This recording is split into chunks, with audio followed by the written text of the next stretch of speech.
Olá, tudo bem? Sejam bem-vindos ao meu canal. Eu sou o Valmir Nascimento e esse é o meu canal Cultura e Teologia. Hoje nós vamos comentar a segunda lição do trimestre, que tem por título Sal da Terra, Luz do Mundo. Na primeira lição, nós apresentamos o panorama geral sobre o Sermão do Monte e começamos ali com as Beatitudes. E hoje nós vamos estudar esse tema magnífico, muito importante, que é Sal da Terra, Luz do Mundo, já que nós estamos estudando nesse trimestre essa lição que tem por título Os Valores do Reino de Deus. E antes de entrar no comentário da nossa lição de hoje, eu deixo o meu pedido, você que ainda não é inscrito no canal, inscreva-se e faça parte dessa nossa comunidade, ative o sininho para que todas as vezes que eu postar um novo vídeo aqui no canal, você possa ser notificado. Então vamos lá, vamos para o texto áureo que diz assim: Vós sois o sal da terra, vós sois a luz do mundo. Está em Mateus capítulo 5, versos 13 e 14. É claro que essa é a síntese desses dois versos e que nós teremos a oportunidade de comentar ao longo dessa lição. A verdade prática da lição de hoje diz o seguinte: a influência dos cristãos na sociedade é inevitável. Do ponto de vista bíblico, o mundo não pode estar indiferente aos verdadeiros seguidores de Cristo. Muito bem, então nessa lição nós vamos estudar capítulo 5, versos 13, 14 e na verdade também o verso 15 aqui de Mateus, que é exatamente essa metáfora que Jesus aplica aos seus discípulos, quando ele diz que os seus discípulos são o sal da terra e a luz do mundo. Esta é, sem dúvida alguma, uma das principais metáforas que Jesus utilizou durante os seus ensinamentos. E vale dizer que foi exatamente essa ilustração que ajudou sobremodo e deu diretrizes para a conduta por parte da igreja cristã ao longo de toda a sua trajetória, influenciando assim o seu testemunho na sociedade.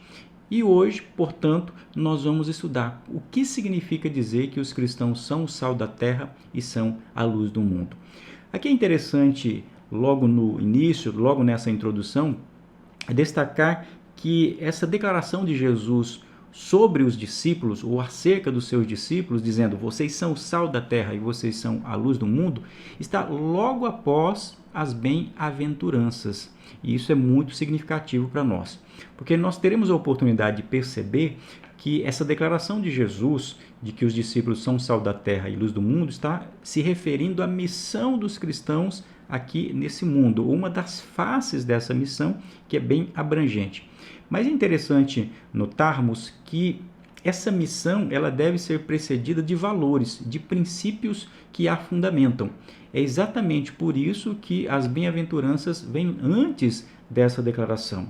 Ou seja, para nós testemunharmos na sociedade, para nós sermos sal e luz, sal da terra e luz do mundo, nós precisamos primeiramente ter essas características aqui que Jesus declarou. Por quê? Porque as bem-aventuranças, elas formam aquilo que nós poderíamos dizer que o núcleo central para o bom testemunho. Sem essas virtudes, sem esses valores que Jesus declara logo no início do Sermão do Monte, nós não temos como ser sal da terra e luz do mundo. Aliás, autores como o Roy Zuck, o Darrell Bock, por exemplo, eles vão dizer que nessa afirmação de Jesus acerca dos seus discípulos, o que nós encontramos aqui é um verdadeiro comissionamento em miniatura. É como se Jesus estivesse resumindo a comissão ou chamado dos cristãos para a vida em sociedade. Ou seja, essa declaração de Jesus é uma declaração muito potente, valiosa, de grande relevância, e ela está vinculada, portanto, à pregação do Evangelho. Ou seja, se nós temos sim um chamado para anunciar o reino de Deus, anunciar a salvação a toda a criatura, juntamente com isso nós temos um outro comissionamento, que é sermos sal da terra e luz do mundo. Muito bem, e para isso o comentarista dividiu a lição em 3 tópicos. O primeiro fala: o sal tempera e conserva. O tópico 2 fala: a luz ilumina lugares em trevas. E o terceiro tópico vai falar sobre discípulos que influenciam. Começando agora no primeiro tópico: o sal tempera e conserva. Então vamos aqui para a leitura do verso 13 do capítulo 5 de Mateus, quando Jesus diz assim: Vós sois o sal da terra. E se o sal for insípido, com que se há de salgar? Para nada mais presta senão para se lançar fora e ser pisado pelos homens. Então, aqui nós temos uma declaração bem explícita da parte de Jesus, dizendo que os discípulos são o sal da terra. A primeira coisa que nós notamos aqui é a afirmação de Jesus categórica. Vocês são o sal da terra. Aqui não é o que vocês deveriam ser ou o que vocês parecem ser, mas vocês são o sal da terra. Ou seja, se os discípulos estão de acordo com os valores do reino de Deus, se os discípulos estão seguindo os princípios que constam ali antes de que Jesus havia informado, ou seja, as bem-aventuranças, significa dizer que os discípulos, portanto, são o sal da terra. Essa declaração de Jesus aqui é bem interessante, porque ela destaca uma questão do cristão, ele ser algo, e ser de acordo com aquilo que Deus estabeleceu, não parecer ser. Nós vivemos uma sociedade da superficialidade, uma sociedade da aparência, em que as pessoas tentam aparecer alguma coisa para outras pessoas. Existe uma camada que esconde quem são realmente essas pessoas. Máscaras que escondem os verdadeiros caracteres, né? As verdadeiras características de determinadas pessoas. Mas aqui Jesus está dizendo, olha, vocês são o sal da terra. E o que significa Jesus aqui dizer que os discípulos são o sal da terra? Bom, assim como hoje, na verdade muito mais do que hoje, o sal naquele contexto em que Jesus está proferindo esse ensinamento tinha um grande valor. Para nós, hoje, o sal tem um valor que dá sabor ao alimento, ele tempera os alimentos, ele preserva os alimentos. Claro, isso é muito importante para a nossa culinária. E muito mais ainda naquele contexto. Era uma iguaria fundamental. Assim como hoje era utilizado esse elemento para temperar os alimentos e também para fertilizar, inclusive, o solo. E era utilizado, inclusive, como um produto medicinal. O valor que o sal tinha naquele contexto, o cloreto de sódio, ele tinha tanto valor que dentro do Império Romano, o sal era utilizado inclusive para pagar, para remunerar os soldados romanos. Da onde vem essa palavra salário, que nós extraímos hoje como remuneração, como contraprestação que uma pessoa percebe ao longo de um trabalho, principalmente ao longo do mês, em razão daquilo que realizou. Ou seja, essa palavra salário vem de salarium, que era exatamente decorrente dessa prática do Império Romano de remunerar uma pessoa, nesse caso o soldado, por aquilo que ele havia trabalhado. Então, dentro daquele contexto, o sal já tinha um grande valor.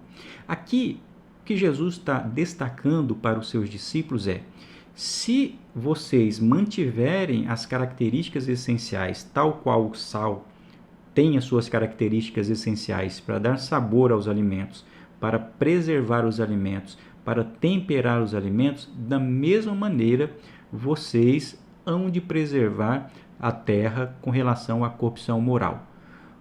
Obviamente, os cristãos não vão retirar as características desse mundo corrompido. Isso só vai acontecer com a volta de Jesus, com o novo céu e a nova terra.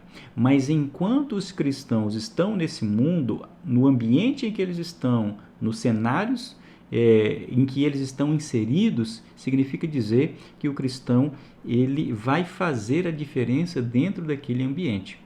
Ou seja, primeira coisa, o sal dá sabor.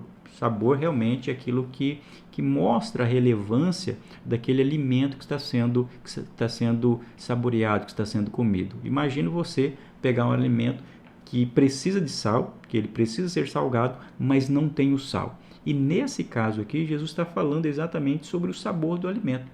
E o cristão, na sua vida em sociedade, ele, a partir desses valores bíblicos, esses valores que nós recebemos da parte do Senhor, nós temos condições de temperar a sociedade em que nós vivemos. Através de quê? Através daquilo que nós recebemos da parte do Senhor. É exatamente a mensagem cristã, é a mensagem bíblica que tempere o mundo com o quê? Com a mensagem de esperança, com a mensagem de propósito de vida, com a mensagem de fé genuína, com a mensagem de amor verdadeiro, com uma mensagem que destaca para as pessoas que existe uma perspectiva de vida diferentemente daquilo que o mundo oferece.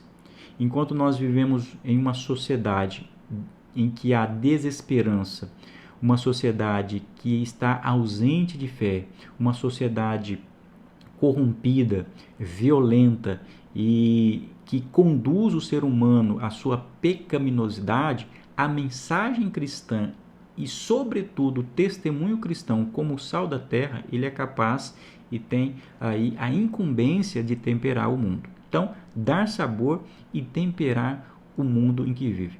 E é interessante aqui nós percebermos, como diz um determinado teólogo chamado Franz Zeilinger, ele vai dizer o seguinte: olha, o sal ele somente tem valor, ele somente entra em atividade a partir do momento que ele entra em contato com o alimento. Se o sal ficar dentro do saleiro ou se o sal ficar separado em qualquer outra localidade, ele não tem serventia nenhuma.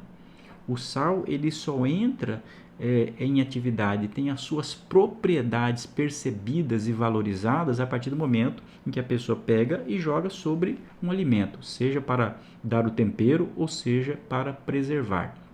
Aliás, lembrando que essa característica de preservação hoje quase nós não utilizamos em relação ao sal, porque nós temos refrigeradores, geladeiras, mas naquele contexto os alimentos eram preservados com sal.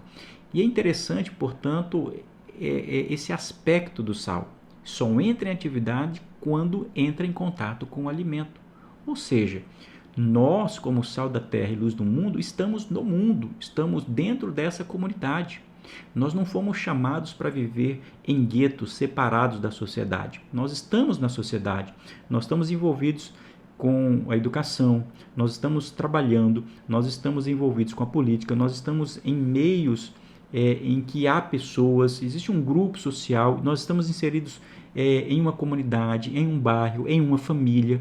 Ou seja, diferentemente daquilo que muitos cristãos acreditam que é a melhor maneira de testemunhar como cristão, acreditando que esse testemunho é fora da sociedade, não. Quando nós pegamos aqui a afirmação de Jesus que nós somos o sal da terra e somos a luz do mundo, nós só temos condições de fazer isso a partir do momento que nós entramos em contato. Em contato aqui, obviamente, sempre fazendo a diferença. Não para sermos influenciados, mas para influenciar. É por isso que não há como nós defendemos um certo tipo de monasticismo. O que é um monasticismo? É uma ideia de que a verdadeira espiritualidade cristã ela é executada, ela é exercida fora da sociedade. Ora, nós sabemos claramente que foi o Senhor Jesus que disse, orando ao Pai, da seguinte maneira: Pai, não peço que os tires do mundo, mas que os livres do mal. Ou seja, essa declaração é muito importante para nós. Nós estamos no mundo, somos cidadãos de uma sociedade, somos cidadãos de uma cidade, de uma comunidade, e enquanto estamos dentro dessa comunidade, nós temos essa responsabilidade espiritual, cultural e, sobretudo, política. O Franz Zeilinger, que é esse autor que eu destaquei, ele disse o seguinte: se o movimento cristão não comparece ao mundo humano, a definição do cristão como sal da terra torna-se uma farsa. Tal cristianismo mostra-se impotente e, na melhor das hipóteses, atola-se na superficialidade, ou seja, expressa um tipo de espiritualidade privada, particular, piedosa, mas que não salga, que não tempera, que não influencia, que não estabelece os valores. Agora, aqui é importante dizer que, ao falar em contato, falar de relevância, falar de influência, porque é exatamente esse o sentido da expressão, da metáfora que Jesus está dizendo aqui, está destacando a relevância, o sal ele precisa ser relevante. Aqui o que nós precisamos lembrar é o seguinte, que nós não podemos confundir relevância cristã, ser sal da terra, com quantidade numérica. Não é quantidade numérica. Número não necessariamente atesta a influência de um grupo social. É possível existir um grande grupo social, mas ter pouca influência. O mesmo se diga em relação aos evangélicos. Ou seja, quando nós estamos falando aqui de influência na sociedade, uma pessoa, um pequeno grupo de pessoas é capaz de influenciar a sociedade. É claro que a nossa responsabilidade é anunciar o evangelho para um número maior de pessoas, conseguir atingir a maior quantidade possível de pessoas, mas isso não pode resultar em uma preocupação excessiva com quantidade e com números. Vemos o caso do Brasil. Glórias a Deus que nós temos cada vez mais um aumento da população evangélica, já passou aí de 30%. Isso é bom por um lado. Mas quais as mudanças sociais que nós estamos percebendo na sociedade? As mudanças econômicas, socioeconômicas, políticas na sociedade, a partir daquilo que os cristãos evangélicos estão exercendo. Ou seja, ser sal da terra não significa quantidade numérica. E ao mesmo tempo, ser sal da terra não significa também um ativismo religioso e muito menos um ativismo político. Não podemos confundir ser sal da terra com ativismo político. Não é a mesma coisa. O ativismo político, muitas vezes, ele tem uma conotação que é uma batalha por poder. É claro, a participação política é fundamental, a consciência política é muito importante, eu tenho destacado isso em meus livros, mas ser sal da terra significa estar presente ali, a presença pública, a presença fiel, sem nenhum interesse de dominar, sem dominação. Ser sal da terra não significa dominação social. Aliás, e aqui está um ponto também que nós precisamos lembrar, porque nós valorizamos o sal quando ele é utilizado na medida exata, na medida adequada, que dê o tempero para aquele alimento.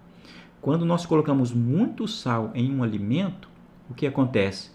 O alimento perde o seu sabor e nós acabamos percebendo mais o sabor do sal. Óbvio. E nesse caso, nós não valorizamos aquele alimento, não vamos querer nem mesmo terminar aquela comida, porque está muito salgado, está exagerado. O mesmo se diga em relação à realidade social. Nós precisamos estar na sociedade, temperar a sociedade, preservar a sociedade, mas com bom senso, com tempero, com o nível adequado de equilíbrio que a Bíblia nos estabelece. E qual é a consequência se nós não agirmos dessa maneira? Ou seja, qual a consequência se nós não formos sal da terra e luz do mundo? Aí Jesus diz, porque se o sal for insípido, ou seja, sem sabor, o sal insípido é aquele que perdeu as suas propriedades essenciais de preservar e de temperar. Olha o resultado. Como que há de salgar? Para nada mais presta senão para ser lançado fora e ser pisado pelos homens. Sabe por que Jesus utiliza aqui essa expressão? Ele vai ser lançado fora e ser pisado pelos homens? Porque naquele contexto do Império Romano, que foi um império que produziu muitas vias, muitas linhas de trafegabilidade, naquele contexto, em localidades em que havia muitas poças de água, muitos buracos, aquele sal que perdia o seu sabor, o que os romanos faziam? Eles pegavam esse sal e colocavam nessas localidades exatamente para pavimentar, como se fosse um asfalto naquela época para as pessoas caminharem e passarem. Exatamente isso.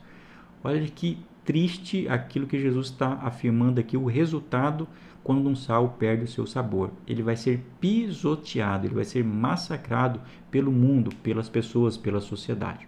Então fica aqui um grande alerta para nós que somos crentes, que queremos ser sal da terra, queremos ser luz do mundo, e nesse caso de ser sal da terra, nós não podemos perder as nossas propriedades essenciais. E volto a dizer, quais as propriedades essenciais do ponto de vista espiritual do sal? As propriedades essenciais estão aqui no capítulo 5, no início do capítulo 5 de Mateus, que são exatamente as bem-aventuranças. E com isso nós vamos para o segundo tópico, a luz ilumina lugares em trevas. Olha só o que Jesus prossegue dizendo, vós sois a luz do mundo, não se pode esconder uma cidade edificada sobre um monte, nem se acende a candeia e se coloca debaixo do alqueire, mas no velador e dá luz a todos que estão na casa. Assim resplandeça a vossa luz diante dos homens, para que vejam as vossas boas obras e glorifiquem o vosso Pai que está nos céus. Então, Jesus utiliza o primeiro elemento ilustrativo aqui, que é o sal, e depois ele começa a empregar essa ilustração da luz. Naqueles tempos, nós sabemos, as cidades construídas sobre os montes, elas eram iluminadas, é claro, e percebidas desde longe. Mas aqui, antes de entrarmos nessa aplicação que Jesus faz, precisamos entender o significado de luz. A luz tem várias propriedades, tem várias finalidades.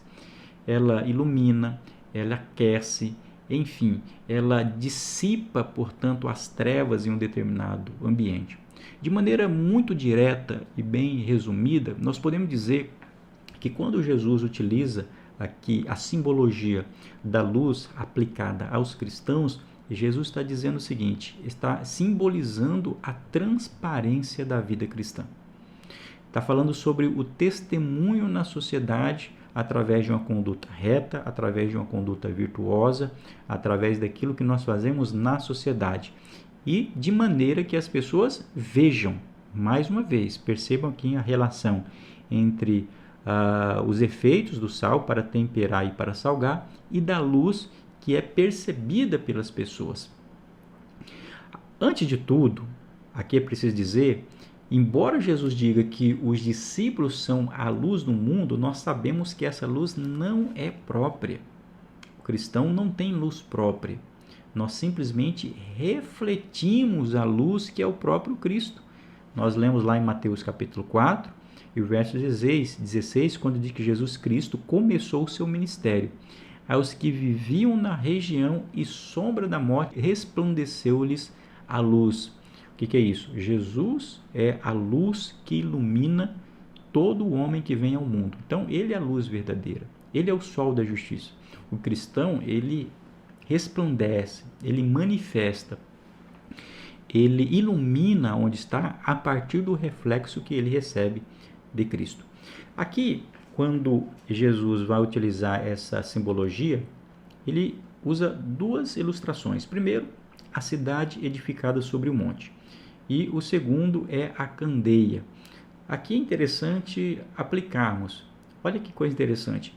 Enquanto a cidade edificada, né, ele está falando, olha, a luz que ilumina uma cidade, né, uma pessoa que percebe uma lâmpada quando está viajando, era muito comum naquele contexto, ver uma cidade longe. Então, quando a pessoa viu uma pontinha de fagulha de luz, ainda que muito longe, lá se avistava. Aqui é interessante que quando Jesus utiliza essa cidade edificada sobre o monte, dizendo que ela não pode ser escondida, ele está falando de uma luz na esfera pública. E ao mesmo tempo, ele utiliza a figura da candeia. Ele diz assim, vamos lá. Vós sois a luz do mundo. Não se pode esconder uma cidade edificada sobre um monte. Cidade sobre um monte, luz no ambiente público. Nem se acende a candeia e se coloca debaixo do alqueire, mas no velador e dá luz a todos que estão na casa. Veja aqui. Então, nós temos aqui a cidade sobre o monte, a luz no aspecto público. Aqui nós temos a lâmpada ou a lamparina que aponta para uma iluminação mais privada. Olha aqui o poder que tem a fé cristã, de iluminar em todos os ambientes.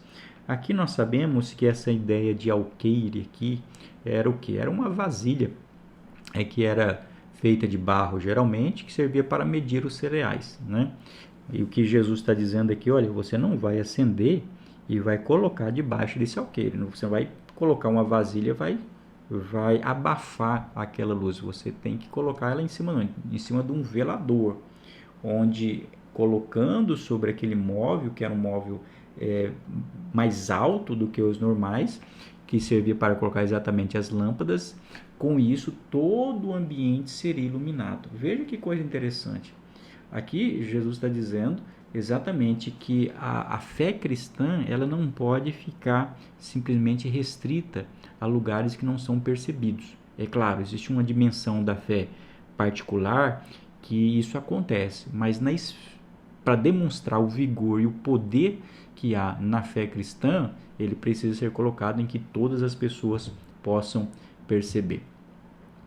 E aqui, o que mostra para nós? Mostra para nós, sim, que os cristãos são luz e devem ser luz na terra, para iluminar, para trazer esclarecimentos acerca da verdade de Deus, que é o Cristo que foi revelado, acerca daquilo que as Escrituras nos estabelecem, acerca de verdades espirituais. Nós temos essa capacidade, ou precisamos exercer essa capacidade em todos esses níveis da sociedade, através inclusive das boas obras. Ser luz é também realizar boas obras, não para a salvação, mas por causa da salvação.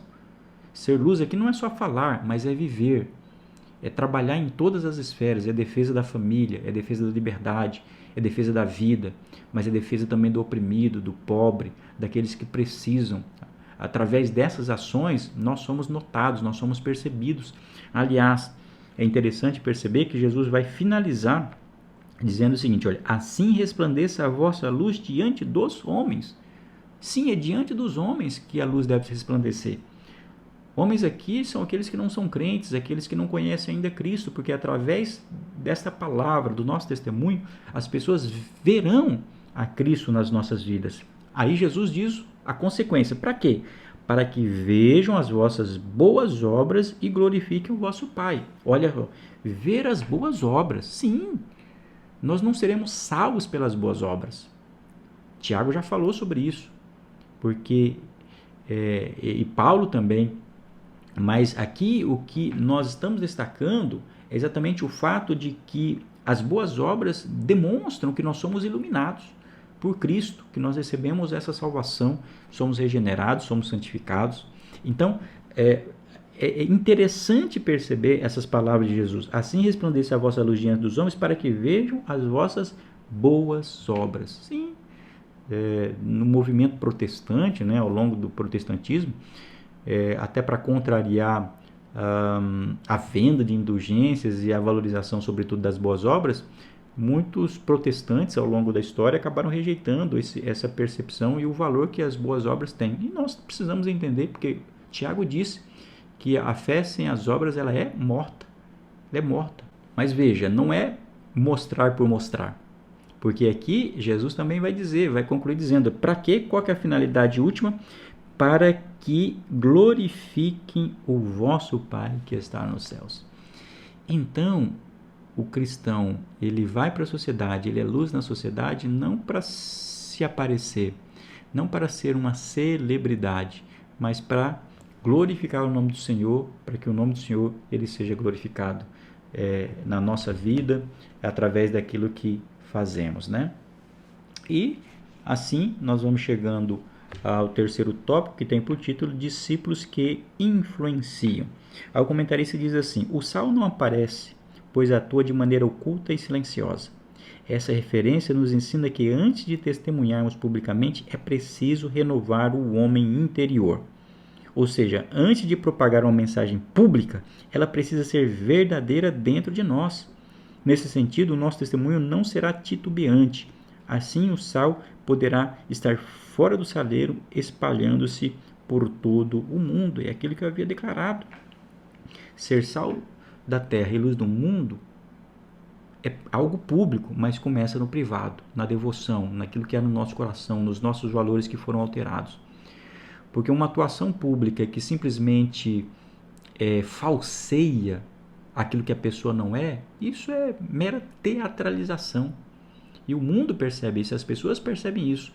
Quando se discursa algo na sociedade, mas lá na vida privada a pessoa é completamente diferente. Ela defende algo na política, mas a vida individual dela, a forma como ela se relaciona com seus particulares, com seus familiares, com que trata as pessoas, não condiz com aquilo que ela está pregando. Então, começa realmente nesse homem interior. Então, sim, ser sal da terra e luz do mundo são dois elementos, duas ilustrações que Jesus utiliza aqui para demonstrar que os cristãos devem influenciar a sociedade, devem ser, sobretudo, testemunhas fiéis na sociedade, onde quer que estejam, no seu trabalho, na sua família, no seu bairro, na política, enfim, em todos os ambientes nós precisamos testemunhar de Cristo, através de palavras e, sobretudo, através das nossas ações. Amém? Que Deus abençoe a tua vida, que sejamos sal da terra e luz do mundo, como Jesus declarou acerca dos seus discípulos. Até a nossa próxima aula.